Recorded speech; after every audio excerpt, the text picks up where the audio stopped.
అంటే ఇప్పుడు మనకు ఆపరేషన్ లేకుండా, శస్త్రచికిత్స లేకుండా మనం ప్రివెంటివ్ స్టెప్స్ ఏం తీసుకోవాలి వెన్నులోకి రాకుండా ఉండాలంటే, లేదా వచ్చిన తర్వాత దాన్ని ఉండకుండా చేయాలంటే? దానికి ఏమిటంటే అన్నిటికంటే ముఖ్యమైనది బరువు. బరువు తగ్గడం వల్ల మీకు చాలా తెలియకుండానే చాలా ఉపయోగకరమైనటువంటి ఫలితాలు వస్తూ ఉంటాయి. వ్యాయామం అనేది శరీరంలో కంటిన్యూస్గా ఏంటంటే మీరు ఉండి ఒకేసారి లేస్తే కండరాలు అనేది పట్టేయడం వల్ల స్పాజంలోకి వెళ్ళడం జరుగుతూ ఉంటుంది. కదలిక లేకపోవడం వల్ల డీజనరేషన్, డిస్క్ తాలూకు డీజనరేషన్ కూడా తొందరగా అందులో ఉండి వాటర్ సాంద్రత తక్కువైపోతూ ఉంటుంది, అరుగుదల ఎక్కువైపోతూ ఉంటుంది. కీప్ మొబైల్ అంటే ఎప్పుడు కూడా ఏదో పని చేస్తూ ఉండాలి ఇంటి దగ్గర, అలా కూర్చోకుండా గంటలు ఎక్కడో మూలల్లో. వీటన్నిటి వల్ల కూడా అలాంటి ఇబ్బందులు రావడానికి ఆస్కారం ఉంటుంది. ఏదన్నా కానీ అదే కాకుండా ఇప్పుడు మూత్రపిండాల్లో తేడా ఉందనుకోండి, పొట్టలో ఉన్న ఇబ్బందుల వల్ల కూడా బ్యాక్ ఏక్ రావచ్చు. ఇదన్నీ కూడా దీనివల్ల వచ్చిందని అనుకోకండి.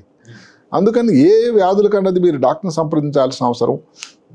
బ్యాక్ ఏక్ రాగానే మీ బ్లడ్ ప్రెషర్ చెక్ చేయించుకోండి, మూత్రంలో అవసరమైన పరీక్షలు చేయించుకోండి, మూత్రంలో ఇన్ఫెక్షన్గానే ఉందా చూడండి.